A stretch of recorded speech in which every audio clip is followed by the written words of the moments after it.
Hola, estamos complacidos de que estés hoy con nosotros. Esperamos que este mensaje sea de bendición para tu vida. Buenas noches, hermanos. Dios les bendiga.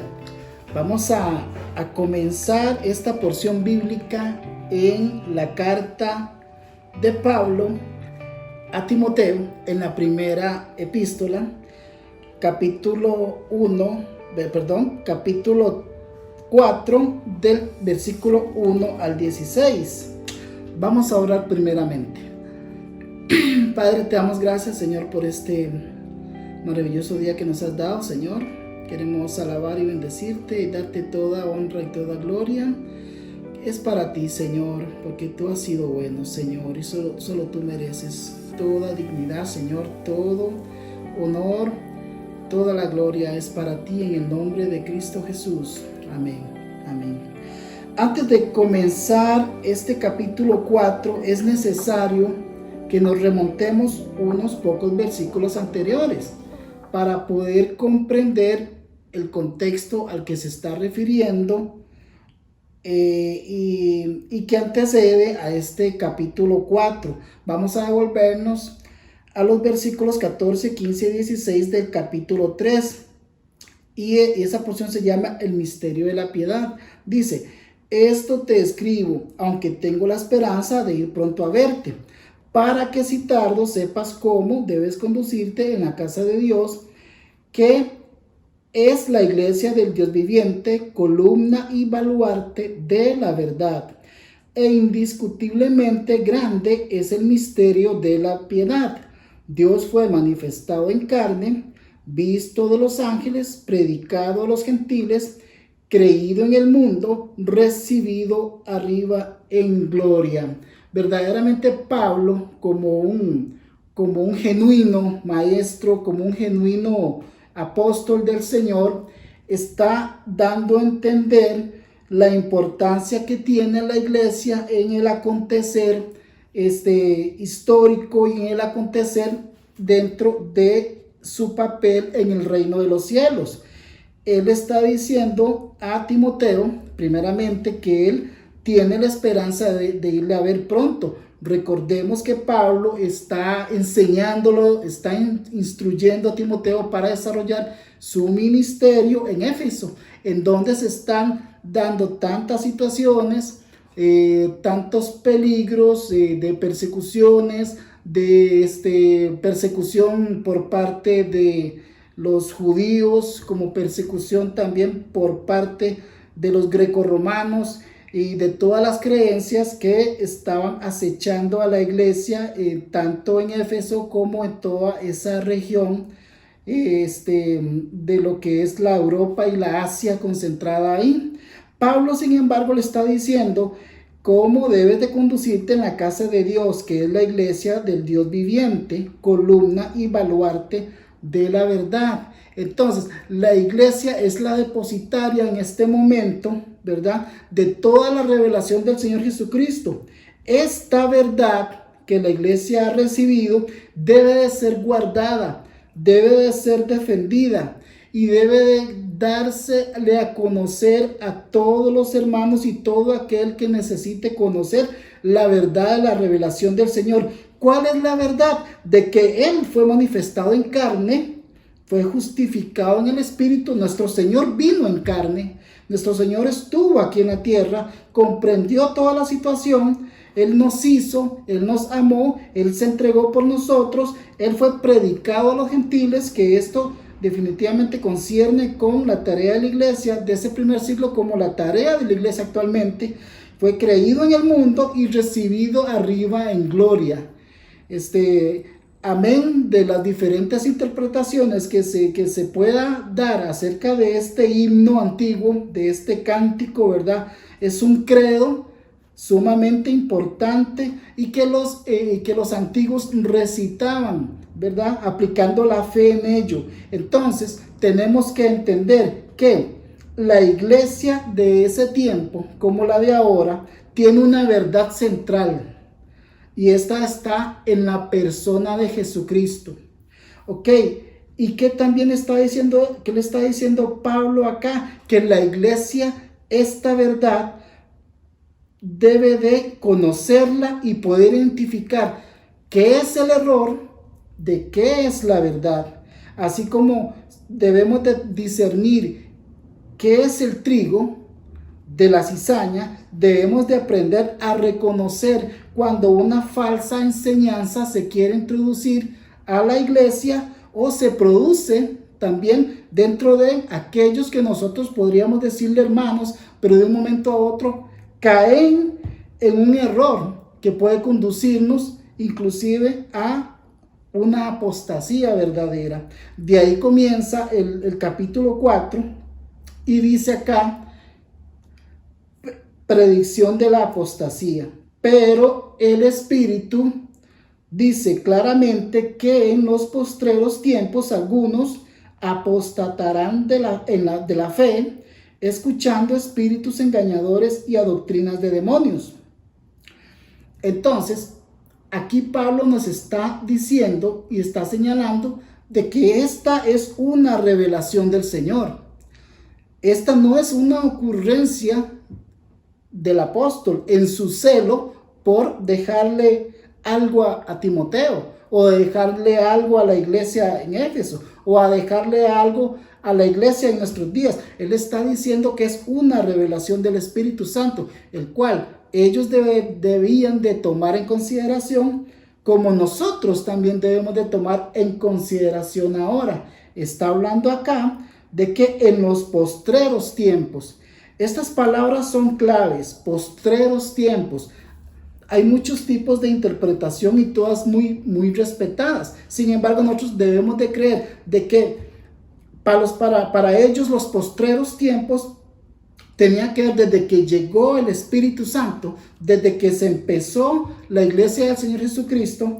Probablemente Pablo está hablando de después de que él no estuviera, y la iglesia iba a ser, como ya era efectivamente, atacada por diferentes creencias erróneas desde el seno de la iglesia y desde afuera de la iglesia. Sin embargo, también postreros tiempos nos indica a nosotros que es desde la llegada del Espíritu Santo, desde que el Señor formó la iglesia hasta antes de su segunda venida. ¿Por qué? Porque el tema de la apostasía, si lo vemos a través de la historia, es un tema recurrente, ¿verdad? El cual siempre nos permite, por decirlo así, de esa forma, ¿verdad? Así, estar listos, prepararnos, a percibirnos, tratar en todo momento de estar en sintonía con lo que el Espíritu Santo nos quiere decir. ¿Para qué? Para poder atacar, para poder resistir, ¿verdad? Todo espíritu de error que quiera, que quiera penetrar a la iglesia, o que podamos nosotros identificar también desde adentro de la iglesia, del seno de la iglesia, cualquier interpretación errónea, y poder nosotros también poder enseñar a otros hermanos cuál debe de ser el camino correcto, la enseñanza correcta, esa enseñanza que el apóstol Pablo le está dejando a Timoteo, le está dejando a los hermanos en las iglesias. Entonces, dice aquí Pablo estaba sabiendo y le estaba diciendo a Timoteo que ciertos peligros marcarían los postreros tiempos. El peligro de la apostasía, algunos apostatarán. El peligro del engaño, porque escucharán espíritus engañadores. Y también el peligro de las falsas doctrinas, porque esos engañadores enseñarán, ¿qué enseñarán? Doctrinas de demonios, ¿verdad?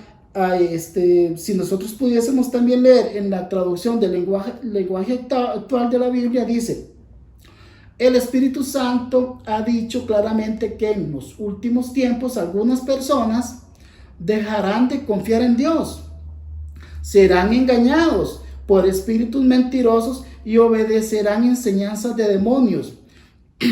Le harán caso a gente hipócrita y mentirosa, incapaz de sentir vergüenza de nada. Podríamos decir que este versículo realmente calza con muchos observaciones que nosotros podamos tener con respecto a nuestros propios tiempos. Nosotros hemos podido ver, sobre todo en este tiempo de la tecnología, diversas enseñanzas que hablan del Evangelio mintiendo, engañando, ¿verdad? Cómo cambian el sentido de las palabras del Señor Jesucristo, el sentido que pueda tener una enseñanza bíblica y acomodarla para poder quedar bien a otros, engañándolos realmente. Cuando la Biblia nos pide tomar nuestra cruz y seguir a Jesucristo, mucha gente puede cambiar ese sentido y darnos a entender como que debemos de vivir un evangelio light, por ejemplo, o que vamos a ser recompensados de una forma económica, de una forma solamente de prosperidad, haciendo a un lado también lo que el Señor demanda de nosotros, que nos demanda santidad, nos demanda caminar como Él anduvo, ¿verdad? Y muchas veces tomamos solo partes del evangelio y eso también es un engaño. Entonces, tanto ahora como antes existían diversos movimientos que realmente engañaban a las personas y las conducían por un camino que podrían llegar hasta una apostasía de la verdad del Señor Jesucristo. Pero, ¿qué es apostasía? ¿Qué es apostasía? Apostasía es negación o renuncia de la fe. En este caso, la fe en el Señor Jesucristo. Es volver a lo que realmente uno era antes.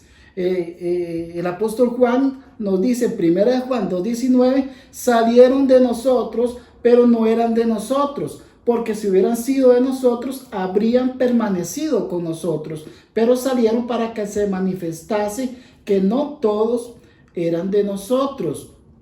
Entonces, como podemos ver, ya los apóstoles sabían que se iba a dar de muchas formas la apostasía dentro de la iglesia y estaban apercibiendo a todo aquel que quería escuchar la verdad en el Señor Jesucristo.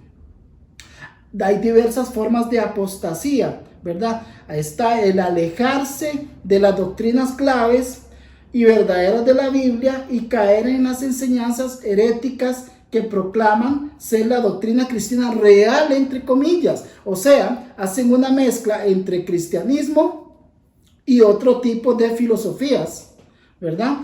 También está una renuncia completa a la fe cristiana, o sea, el apartarse totalmente, que resulta de un abandono completo de Cristo, que podríamos decir que es lo que pretendían los judaizantes anteriormente.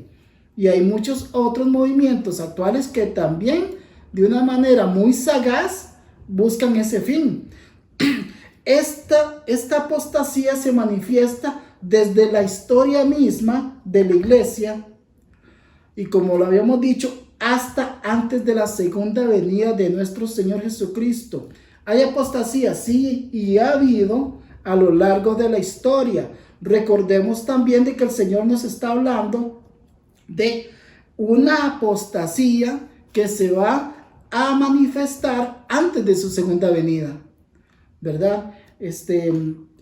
Podríamos decir en ese sentido de que la apostasía es un tema ya recurrente, del cual nosotros debemos de tener mucho cuidado y velar por guardar la enseñanza de nuestro Señor Jesucristo y la revelación por medio del Espíritu Santo.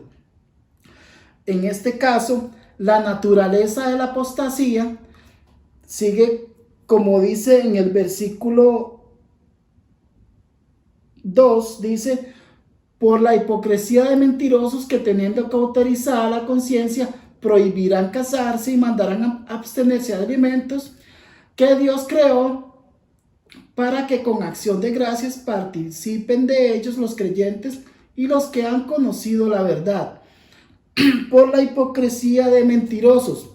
Esto describe que estas personas que han apostatado de la fe, sin duda van a querer engañar a otros.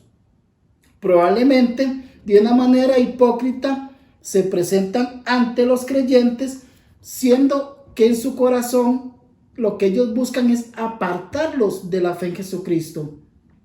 Y son personas que voluntariamente han aceptado la falsedad para justificar su pecado y también su orgullo.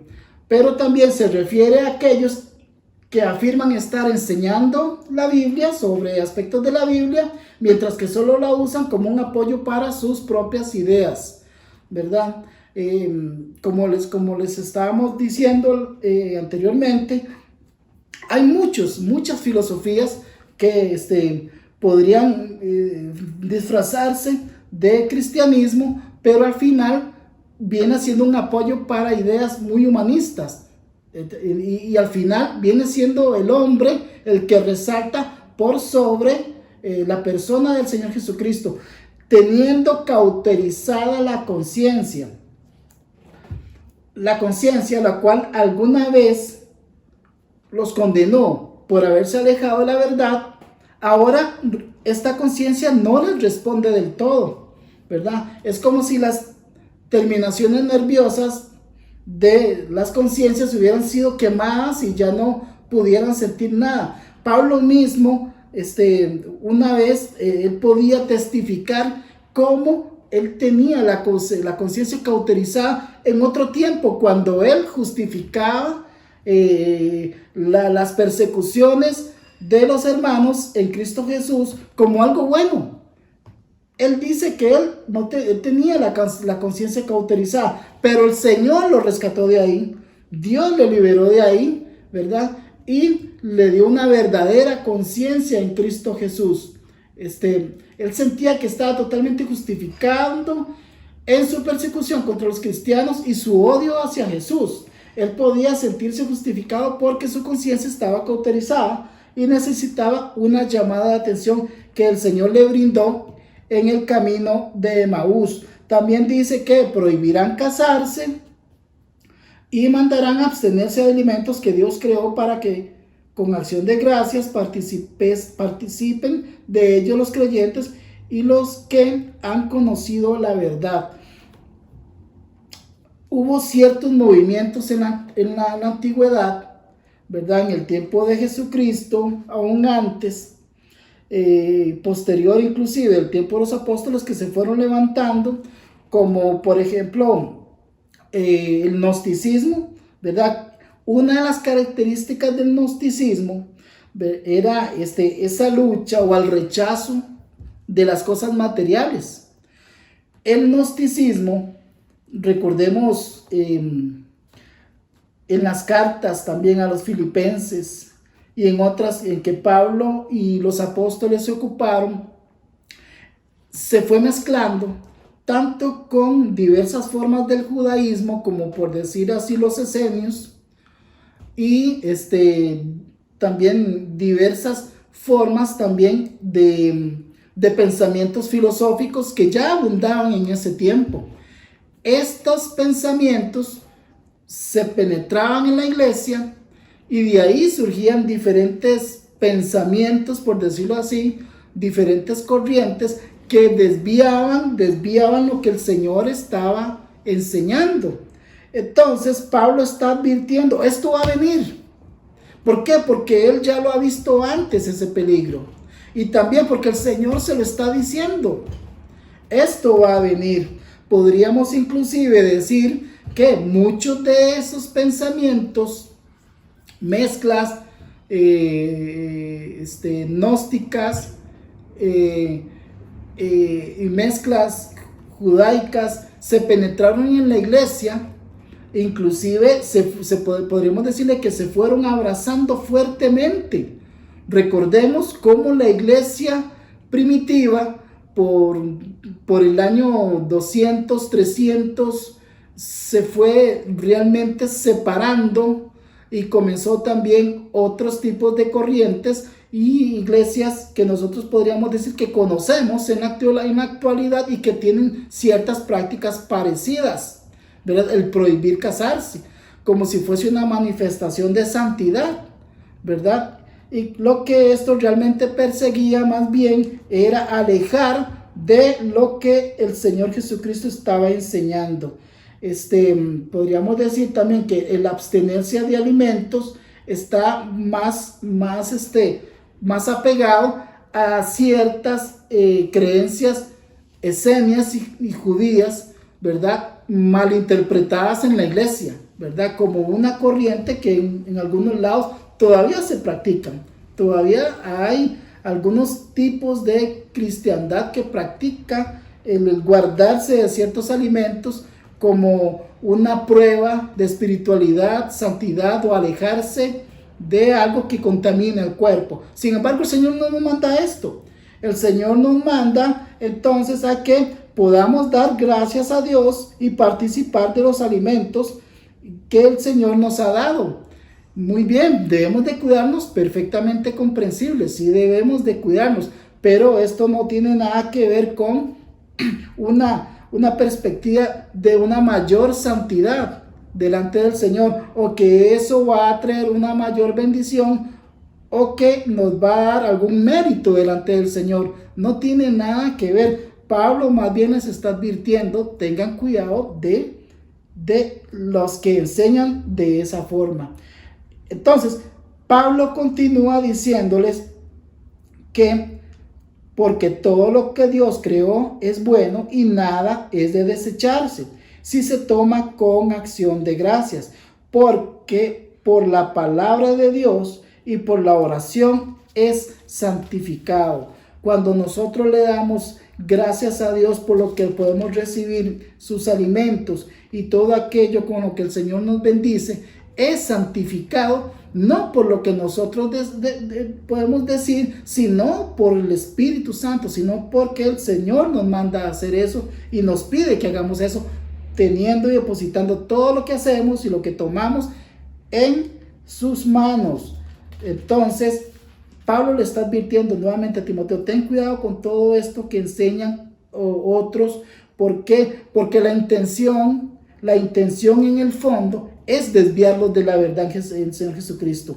Por eso Pablo comienza nuevamente a partir del versículo 6 con una serie de enseñanzas y de consejos para que Timoteo tome en cuenta en su ministerio, en el ministerio en que Timoteo va a participar en Éfeso.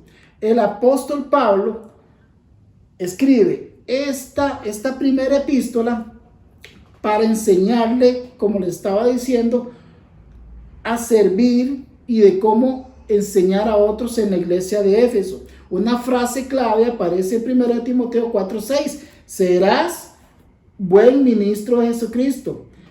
La palabra ministro es la traducción de la palabra griega diáconos. Nos remonta al capítulo anterior, al capítulo 3.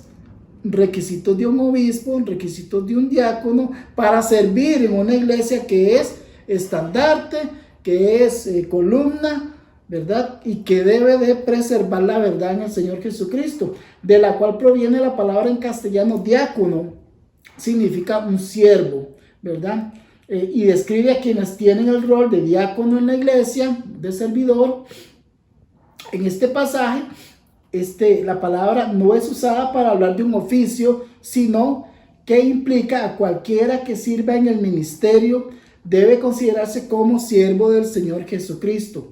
En sí entonces no era un oficio, sino que era para todo aquel que quiera servir al Señor Jesucristo. Entonces, somos llamados a ser siervos y mayordomos, administrando lo que le pertenece a Dios, de tal forma que honre su nombre. En 1 Timoteo 4:6-16, el apóstol Pablo nos menciona algunas características.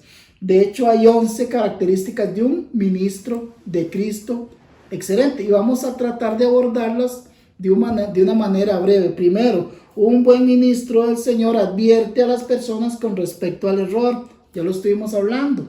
Pablo habla de las doctrinas de demonios propagadas por espíritus seductores a través de personas que se están dejando llevar como hipócritas y mentirosas. Entonces le dice a Pablo que él advierta a la iglesia acerca de tales doctrinas. También un ministro es un estudiante experto de la escritura. Dice acá, nutrido con las palabras de la fe y de la buena doctrina que has seguido, en el versículo 6, ¿verdad? La palabra griega que ha sido traducido como doctrina implica que es un proceso de alimentación continua. Para tener una buena nutrición debes tener una buena alimentación y que sea esta continua. Incluye la lectura y la meditación en la escritura, estudiándola hasta que el material haya sido comprendido a profundidad, ¿verdad? Entonces, para poder pensar y hablar bíblicamente, un ministro, un estudioso de la Biblia, alguien que sea apto para enseñar, debe de pasar también una buena parte de tiempo estudiando el texto en las escrituras, ¿verdad? Este es el tesoro inagotable para que un buen ministro del Señor Jesucristo pueda tener ese discernimiento que está pidiéndole Pablo a Timoteo. También evita la influencia de las enseñanzas profanas. Dice, desecha, en el versículo 7, desecha las fábulas profanas y de viejas. Las fábulas, la palabra fábula es una traducción de la palabra mitos, ¿verdad? De la cual bien proviene la palabra mito, ¿verdad? En 2 de Timoteo 4:4 informa que algunos se apartarán de la verdad o apartarán de la verdad el oído y se volverán a las fábulas, o sea, a los mitos. ¿Cuántos mitos podemos escuchar nosotros actualmente? Una gran cantidad. Antes era lo mismo. Antes no necesitaban la tecnología para que le llegaran mitos referentes a diferentes verdades que las personas decían. Sin embargo, no dejaban de ser eso, fábulas. Entonces apartarán el oído y se volverán a las fábulas. La verdad y las fábulas son opuestas. El cristiano debe ser alimentado por la verdad y rechazar todo aquello que se opone a la verdad. Pero también el ministro es disciplinado en la piedad personal. Dice, la piedad es crítica en un ministerio. No se trata de que uno sea muy inteligente o que uno tenga un gran carisma para poderse comunicar con la gente. Más bien lo que en esto importa es conducirse, de acuerdo a la palabra de Dios y vivir de una manera piadosa delante de Dios. El ministerio es el resultado de vivir ese tipo de vida.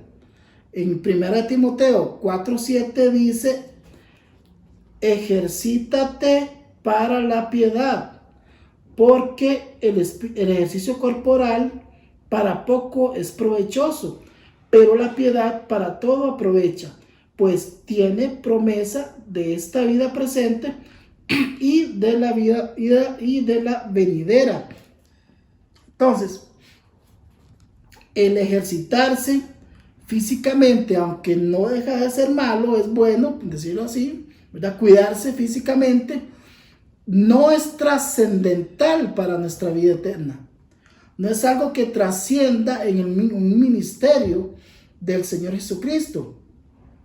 Este ejercitarse, ¿verdad? De manera piadosa implica un entrenamiento riguroso en la palabra del Señor y en nuestra vida, sacrificando inclusive a veces nuestro mismo orgullo, nuestra misma forma de pensar. En sí el ejercicio físico no tiene provecho, como lo estaba diciendo, para lo que viene. Para lo que viene me refiero, para lo que el Señor nos llame a hacer. Si bien es cierto, es bueno, no es trascendental en nuestra vida espiritual. En contraste, la piedad para todo aprovecha, pues tiene promesa en esta vida presente y en la venidera. La santidad es provechosa, no solamente para el cuerpo, sino también para el alma. El beneficio de la disciplina espiritual es una vida completa, bendecida por Dios, fructífera y útil.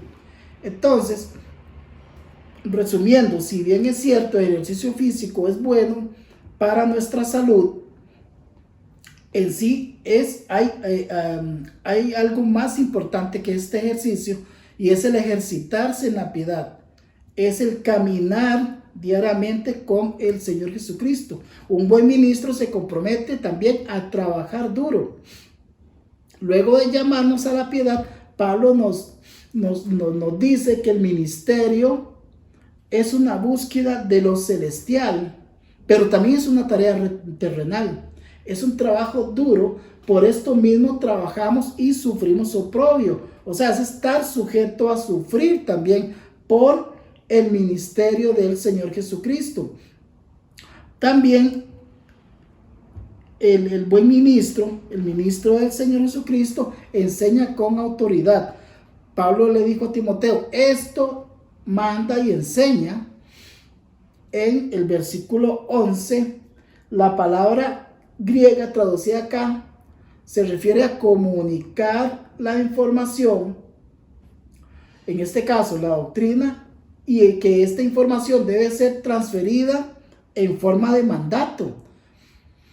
Hay mucha predicación popular que puede resultar entretenida, pero no mucha con el poder de transformar las vidas. De acuerdo a Hechos 17:30, Dios manda a todos los hombres en todo lugar que se arrepientan. Y esta palabra resulta con autoridad, porque es una palabra que trasciende y es un acto de arrepentimiento que trascenderá para vida eterna. En Mateo 7, 28 y 29 se nos dice, cuando terminó Jesús estas palabras, aquí el Sermón del Monte, la gente estaba admirada. ¿Por qué estaba admirada por su doctrina? Porque Él les enseñaba como quien tiene autoridad y no como los escribas. Entonces, no basta con de pensar que uno tiene carisma, no basta con creer que uno puede hablar simplemente, sino que hay que hablar, hay que enseñar con autoridad. Lo que usted habla, usted lo vive en el Señor Jesucristo. Si no, se pierde la objetividad de esta enseñanza. También el ministro, por ende, es un modelo de virtud espiritual. Pablo le escribió a Timoteo y le dijo, ninguno tenga en poco tu juventud, sino sé ejemplo de los creyentes en palabra, conducta, amor, espíritu, fe y pureza. Entonces, cuando uno da el ejemplo, cuando usted, mi hermano, mi hermana, da el ejemplo, la gente tiene un modelo a seguir. Alguien dijo una vez, su forma de vida habla tan fuerte que no oigo lo que dice, ¿verdad? Entonces, nosotros aquí en Buen Tico, podríamos decir, tus hechos hablan más fuerte que tus palabras. Entonces, al ser un ministro del Señor Jesucristo, uno debe ser un ejemplo de vida de lo que enseña la palabra del Señor Jesucristo. Entonces, también podemos hablar de que un ministro del Señor Jesucristo se cerciora y sabe que su ministerio es completamente bíblico. Pablo le dijo, entre tanto que voy, ocúpate en la lectura, la exhortación y la enseñanza. Esto en el versículo 13. Entonces, en la lectura de la palabra del Señor, la exhortación es aquello que el ministro del Señor Jesucristo realiza en base a la lectura que tiene de la palabra del Señor Jesucristo. Exhorta con el fundamento de la palabra del Señor Jesucristo y enseña todo aquello que el Señor le ha revelado. Entonces, un buen ministro del Señor Jesucristo va a desarrollar un ministerio completamente bíblico, alejado totalmente de cualquier idea humana simplemente, y fundamentada totalmente en el Señor Jesucristo. La lectura, la exhortación y la enseñanza.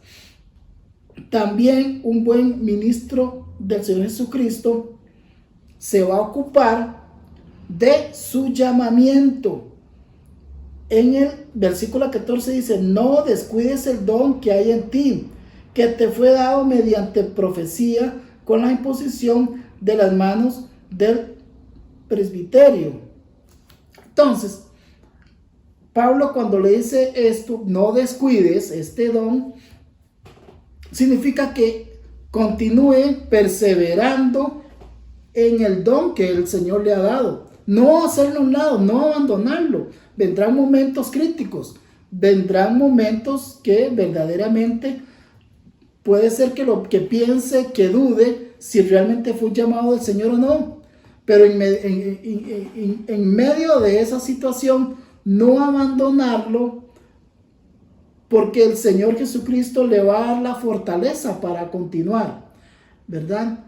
Porque no fueron llamados a ese ministerio, sino que el Señor Jesucristo les da la fortaleza para seguir en ese ministerio. No fue por idea de una persona. Aquí este llamado a Timoteo no fue porque Pablo quiso, sino fue porque el Espíritu Santo llevó a Timoteo a ejercitarse en ese ministerio en donde está desarrollándolo en Éfeso. Entonces, él debe de prestarle oído a lo que Pablo le está diciendo acá, de que debe de permanecer en estas cosas, en el 15, para que tu aprovechamiento sea manifiesto a todos. ¿Qué es lo que esto nos quiere decir?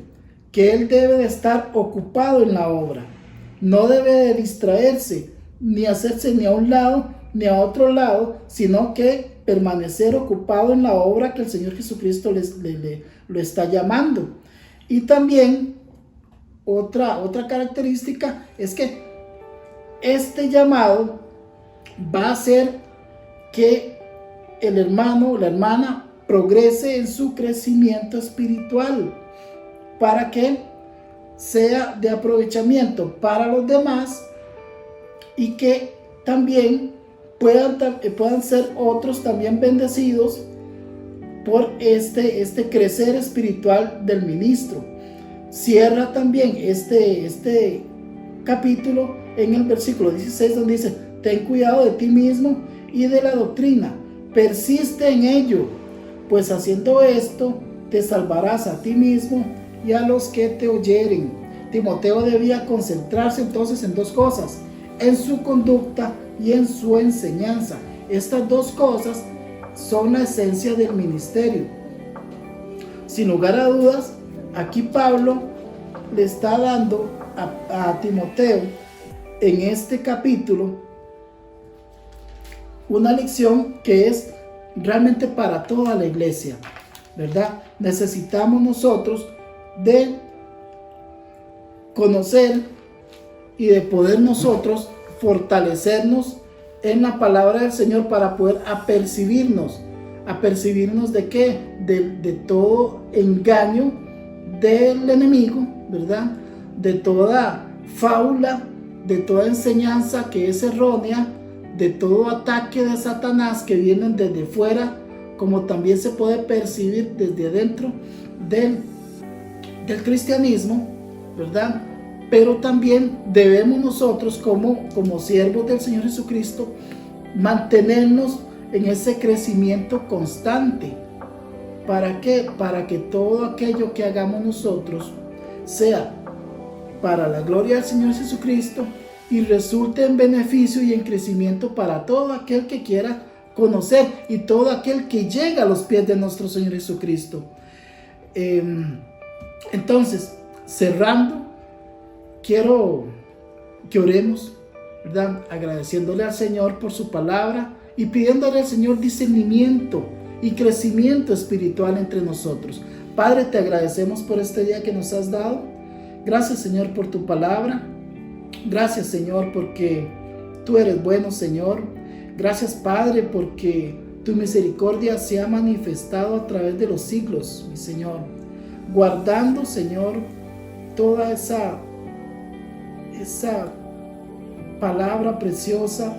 Guardando, Señor, a tu iglesia de todo engaño, de toda acechanza del enemigo, Padre. Y te rogamos en el nombre de Cristo Jesús que bendigas a todos los hermanos, Señor. Todos aquellos hermanos que estén atravesando situaciones difíciles. Todo aquel hermano o hermana que tal vez a veces en su corazón, sin querer, duda por un momento de que tu presencia esté con él, con ella. En el nombre de Cristo Jesús te suplicamos, mi Señor, que lo abraces, que lo afirmes, que le fortalezcas, que no permitas que cualquier espíritu de engaño, cualquier pensamiento erróneo pueda distraer o distraernos, Señor, de aquello que es la verdad, y que mediante esta verdad nosotros hemos recibido tu misericordia. Podemos ver tu gloria manifestada en la persona de nuestro Señor Jesucristo. Bendícenos, Señor, en el nombre de Cristo Jesús. Amén. Buenas noches, hermanos. El Señor les bendiga. Esperamos que este mensaje haya sido de bendición para tu vida. Te invitamos a que te suscribas a nuestro canal de YouTube y nos sigas en nuestras redes sociales. Nos vemos a la próxima.